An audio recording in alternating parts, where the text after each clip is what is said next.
Como cada martes, bien tempranito, para despabilar un poco la mañana, nos preparamos el cafecito y nos disponemos a darle rienda suelta a la rosca, ¿no? De lo que va aconteciendo en el país, en lo que acontece también en la región y, por qué no, también la caja de resonancia que tiene acá en la ciudad de Plotier. Y para eso lo invitamos a este barcito, a este desayuno de rosca, a nuestro querido colega, compañero y amigo Jordi Aguiar. ¿Cómo le va, querido Jordi? Bienvenido. Muy buenos días, Bruno, para ti, para todo el equipo de la radio y para la audiencia de Plotier. ¿Cómo están? Excelente. Por acá fresquito. No sé por dónde andás vos, pero me atrevo a decir que está un poquitito fresquito. Yo estoy camino al trabajo, casi como siempre que hacemos esta columna. Ahora ya la he acomodado para que sea exacto el trayecto del trabajo del martes. Ya entrené y después ya toca la columna. Ah, muy bien, muy bien. Está fresco, pero no está tan fresco como hemos tenido días pasados el fin de semana. Yo creo que hoy vamos a tener otra de esas tardes cálidas, lindas de otoño.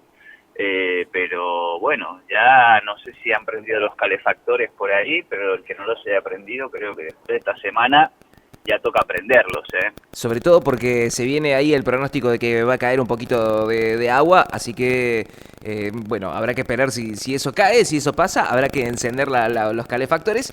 Donde sí se ha encendido, bueno, parece ser que la política argentina, a pesar de lo que se incendia en el mundo, la política argentina sigue su rumbo y sigue encendiendo los motores y empieza a recalentarse, ¿no? Sí, yo iba a usar la metáfora de la que está cayendo en el mundo, pero está bien la que has planteado también. Está todo prendido fuego, digamos, calefactor de 12.000 calorías es lo que tiene el mundo prendido ahora, y eso por supuesto genera una gran incertidumbre. También esa incertidumbre llega a Neuquén en el precio del barril de petróleo.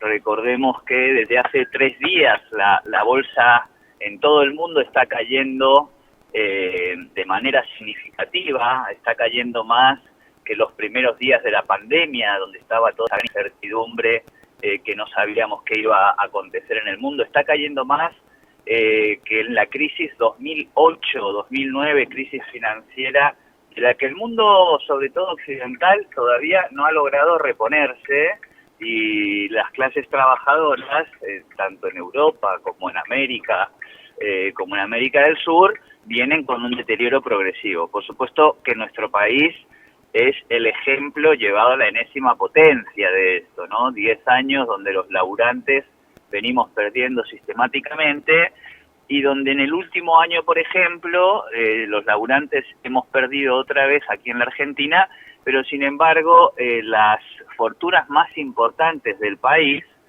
han duplicado el valor de su fortuna en este año, digo, ¿no? Como para también pensar que no es que a todos nos está yendo re mal todo el tiempo, no, hay algunos que la verdad que les está yendo bastante bien, pero lo cierto es que esta caída abrupta de las bolsas también se ha llevado el barril de petróleo. El valor del barril de petróleo internacional hoy está orillando los $60, un valor que para Vaca Muerta es bastante comprometido, digamos. O sea que desde hace prácticamente 2-3 años venimos hablando de lo que va a ser Vaca Muerta, de cómo viene creciendo, de los récords de exportación y demás.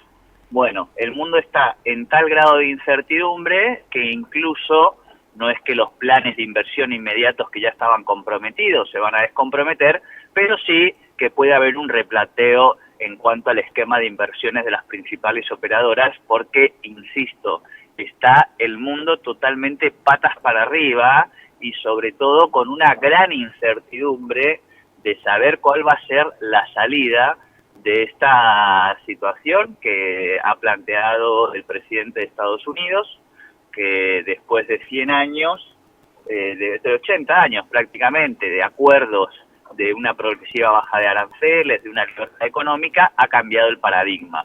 Con lo cual, eso, como decimos, tiene sus cajas de resonancias en cualquier rincón del planeta.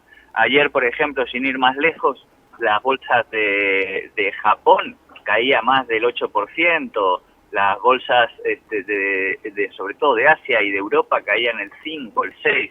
realmente un momento de mucha incertidumbre y, como decimos, esto, si bien había una agenda previa en la política local y nacional que tiene que ver con las elecciones, que tiene que ver con las fechas de elecciones que están poniendo de medio término en las provincias, que en muchos casos las están separando de las elecciones nacionales, pues bueno, se nos ha metido aquí lo que se conoce en la política, Bruno, como un cisne negro, que son estas cosas, eventos inesperados y que te cambian todo.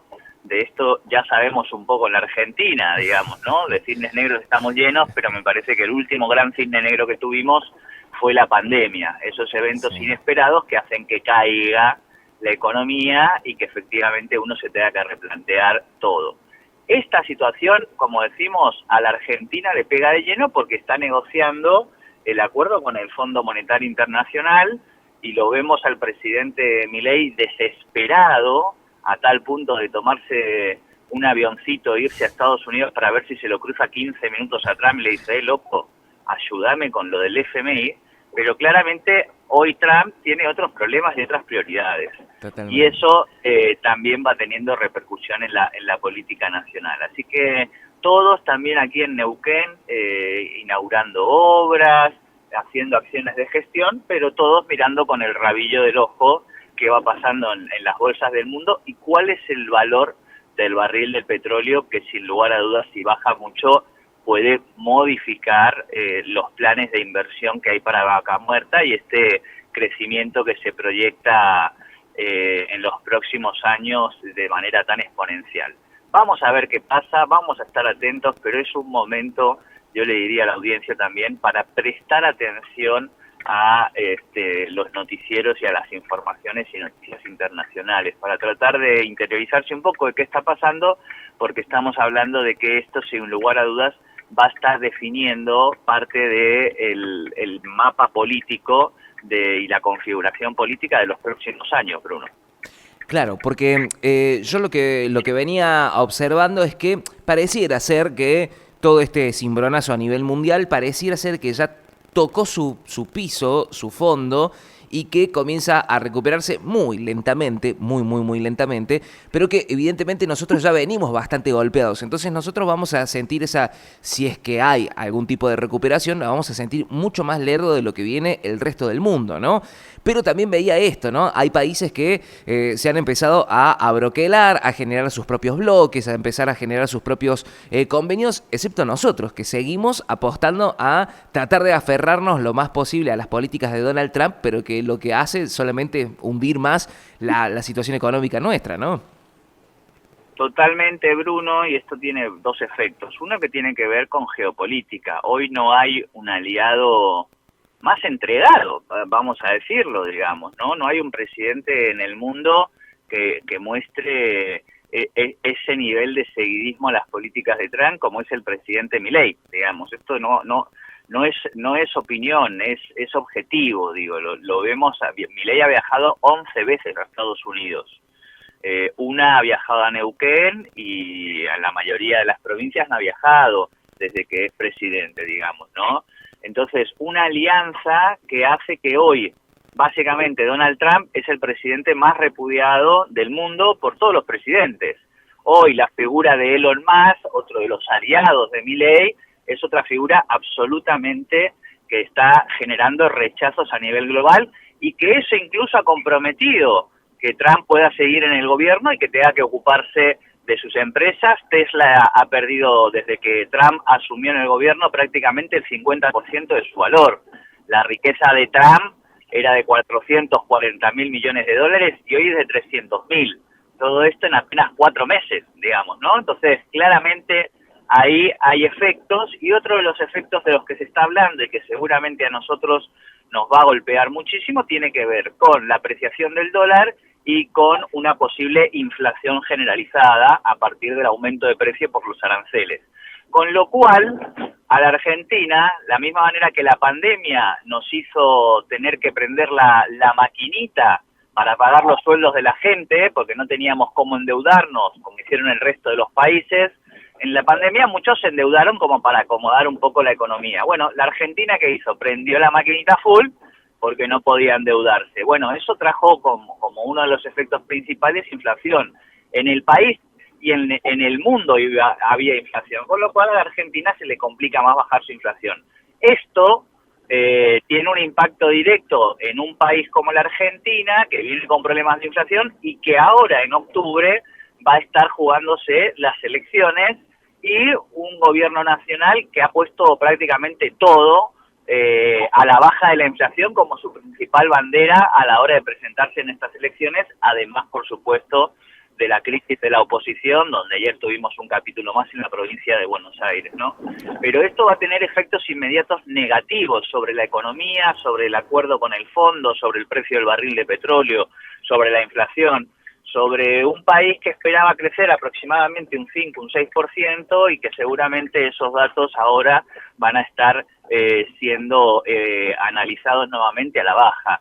Esa es la situación con la que nos agarra nuevamente esta crisis económica no esperada y fagocitada básicamente por el presidente de Estados Unidos, y que nos agarra como los aliados principales. Sí. Ahora bien, vamos a ver si Milei muestra el pragmatismo que ha mostrado en otras ocasiones y efectivamente se da cuenta de que tiene que replantear el esquema de alianzas, básicamente porque hay otros, por ejemplo, si hubiéramos ingresado en los BRICS, hoy estaríamos menos expuestos al valor del precio del dólar. Bueno, el presidente decidió por una cuestión ideológica, no económica, que Argentina tenía que no ingresar a los BRICS. Y todo esto, como te digo, Bruno, va generando conversaciones también en los cafés políticos, en las columnas de radio como la nuestra, pero también en el mundo de la política y en el mundo de los empresarios de la provincia de Neuquén. Un mundo que también viene de estar llevando adelante un capítulo que tiene que ver con la justicia y que efectivamente también va mostrando algunos de los perfiles del poder real.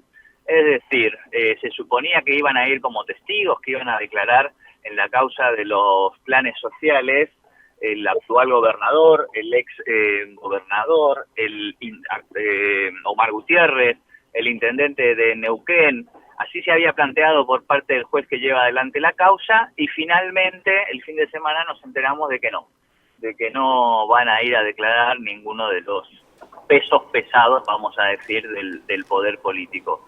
Con lo cual la sensación, y esa es una creo que de las tensiones principales que va a tener que manejar Rolando Figueroa en las elecciones, la sensación que hay en un sector de la ciudadanía con respecto a la impunidad o a que solamente se haya hecho un poco para la galería este caso, digamos, de los planes sociales y no se haya investigado lo que han dejado 60 años de poder político en el movimiento popular neuquino en pos de una gobernabilidad que necesitaba cualquier gobernador que asumiera después de 60 años del MPN en el poder, y además un MPN que, si bien por supuesto está en una crisis profunda, no deja de ser quien gobierna la mayoría de los municipios de la provincia de Neuquén.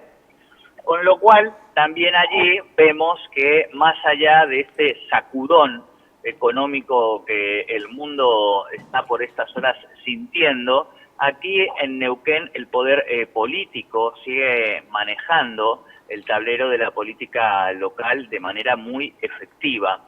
Y habrá que ver entonces cómo después de esta crisis económica, sobre todo, se va planteando lo que va a ser el proceso electoral en las próximas elecciones allí en octubre, ¿no? Completamente. Y en esto creo que es importante esto que resaltás vos, ¿no? Porque evidentemente no estamos en una provincia cualquiera, estamos en una provincia donde evidentemente la industria hidrocarburífera es la más fuerte. Y evidentemente, como lo decís, ¿no? Vos, ¿no? Desde lo empresarial miran lo que pasa a nivel nacional, pero también miran estas cuestiones que van pasando aquí en la provincia, donde, bueno, estas cuestiones judiciales empiezan a ensuciar un poco la política, y pasa esto también, ¿no? Hay una cuestión de, hubo un acompañamiento de todo un pueblo, toda una población para poder cambiar, ¿no? Lo que venía sucediendo, y de repente ese cambio no se da, y seguramente la gente se lo va a hacer saber en las próximas elecciones, y esas especulaciones seguramente desde lo empresarial también lo están viendo. Entonces es una situación compleja, ¿no? Porque se configura lo mundial con lo nacional y también con lo que viene pasando a nivel local. Habrá que ver también cómo esa muñeca política, si en algún momento activa nuevamente esta situación de, bueno, vinimos a cambiar, somos distintos, venimos a hacer otra cosa, o realmente es algo más de estrategia política que se dio en campaña y finalmente sigue todo como está, ¿no? Claro, me parece, decías algo que me quedaba pensando, y que en general la política trata de estar un paso adelante, igual que la economía, de anticiparse a los acontecimientos que están por darse y de seguir ubicándose en ese escenario. Bueno, hoy estamos en un momento donde le es muy difícil a la política anticiparse a los acontecimientos por venir y mucho más a la economía. Por este grado de incertidumbre y por la sensación de que no se sabe bien cómo va a terminar de configurarse el nuevo escenario de relaciones internacionales con este avance y esta medida unilateral de Trump con respecto a los aranceles. Y eso mismo, creo que desde el discurso de Davos hemos visto un gobierno nacional que ha cometido varios errores. Hemos visto cómo desde que empezó este año prácticamente las reservas ya han caído 5.000 millones de dólares. Estamos viendo cómo la gente tímidamente empieza a retirar también una parte de sus depósitos en dólares. El riesgo país prácticamente que está llegando a los 1.000 puntos cuando había logrado tocar los 500. Es decir, hay un deterioro económico, hay un deterioro político y hay una gran incertidumbre económica. Por eso la desesperación del gobierno nacional de cerrar este acuerdo con el fondo, que ha anunciado como 17 veces, que dan cuenta también de que el gobierno nacional ya no está tan fuerte como estaba a final del año pasado, y que el presidente de Estados Unidos ha empezado totalmente con el pie izquierdo, poniéndose al conjunto de la comunidad internacional en contra. Con lo cual no es sencillo saber cómo va a llegar este gobierno nacional, cuáles van a ser los ejes principales de inquietud de la ciudadanía. Por eso para mí también esto que está pasando en el PJ bonaerense, básicamente la discusión entre Kicillof y Cristina y Massa, por supuesto, de quién conduce, digamos, el peronismo, la gente, por supuesto, el electorado que se siente huérfano de representación política, critica mucho, pero creo que también es parte de estos procesos naturales que se tienen que dar de recambio, y que está bien que se den en las elecciones de medio término, dado que otra cosa serían las elecciones generales. Recordemos, en 2007, en 2011, prácticamente el gobierno nacional no tenía enfrente ningún espacio político fuerte. Wiener en su momento, Labaña en el 2011, fueron candidatos con apenas un porcentaje de votos muy bajo con respecto a lo que sacaba el gobierno nacional. Entonces el gobierno nacional hoy, la principal fortaleza que tiene es la descomposición de la oposición, de la capacidad de construir y ordenarse detrás de una propuesta que sea más integral. Esa fragmentación política juega a favor del gobierno nacional, por supuesto que va a poder presentarse en todas las provincias con fuerza propia, pero por supuesto que también eso hace que quienes van a disputarles las elecciones, en muchos casos los gobernadores provinciales, todavía no tengan claro bien cuál es el eje por donde entrarle hoy y cuáles son los ejes de disputa que tienen que plantearse. Porque es cierto que el electorado, hay cosas que le permite al gobierno nacional, por ejemplo, que no, que las senadores, ¿no? En términos de los recortes que se van produciendo en el Estado. Mucha ciudadanía aplaude los recortes nacionales, pero después pretende que sean los gobiernos quienes garantizan también esos medicamentos, el fondo docente, las cuestiones de salud principales, digamos, ¿no? Ese vaciamiento que estamos viendo por parte del gobierno nacional, después han sido los gobiernos provinciales quienes han tenido que asumir. Con lo cual, me parece, Bruno, que es un momento de mucho debate, de estar mirando, de sencillar hasta que aclare un poco tanto en lo económico como en lo político, todavía hay tiempo para la presentación de las listas de candidaturas y de alianzas. Ese es un proceso que empezará a partir del mes de junio, julio y agosto, con lo cual me parece que estamos ahora en un momento de sencillar hasta que aclare, de ver un poco cómo termina de configurarse lo internacional, de ver cómo es este cierre del acuerdo del gobierno con el FMI y cuál es el nuevo sistema cambiario que se propone con respecto a las críticas que está teniendo el gobierno con este dólar barato. ¿Qué va a pasar con la inflación? Que vamos a ver este mes que por segundo mes consecutivo vuelve a subir. Tenemos el paro de la CGT porque nuevamente los salarios registrados están perdiendo con la inflación y está habiendo un deterioro. Es un momento raro, es un momento que lo viste como en un partido de fútbol, el gol puede ser en cualquiera de los dos arcos en este momento, te diría, Totalmente, totalmente. Y no hace más que generar especulaciones, ¿no? Y el mercado vive de las especulaciones y eso evidentemente va a hacer que la economía quizás en algún momento se estanque, quizás en algún momento tenga esa depresión que suele tener habitualmente, pero sobre todo esto, ¿no? Es como tal cual como decís, ¿no? Es incertidumbre constante y esperar, ¿no? Hay que agazaparse y esperar a ver qué es lo que va sucediendo. Seguramente las fichas de a poquito se empiezan a mover. Jordi querido, como siempre, el agradecimiento por sentarte a tomar este cafecito, a rosquear un ratito y a comentar qué va pasando en el país, en la región y en el mundo. No, por favor, gracias a vos, Bruno, un saludo a la audiencia y bueno, me encantaría traerles buenas noticias, pero esto es lo que está pasando en el mundo. Yo les diría, prepárense pochoclos, compren latitas de atún, digamos, preparémonos, no para lo peor, pero sí para algún par de cimbronazos. Esa sí que es la sensación, por lo tanto vale la pena estar atentos, esperar y estar informándose de qué va pasando en el mundo, porque eso que estamos viendo que va pasando en el mundo está definiendo cómo van a ser las relaciones comerciales en los próximos años entre los países. Entonces es algo bien importante y que sin lugar a dudas va a tener impacto en nuestra economía cotidiana. Jordi, abrazo grande y buena jornada para vos. Abrazo grande, Bruno, buena jornada para todos.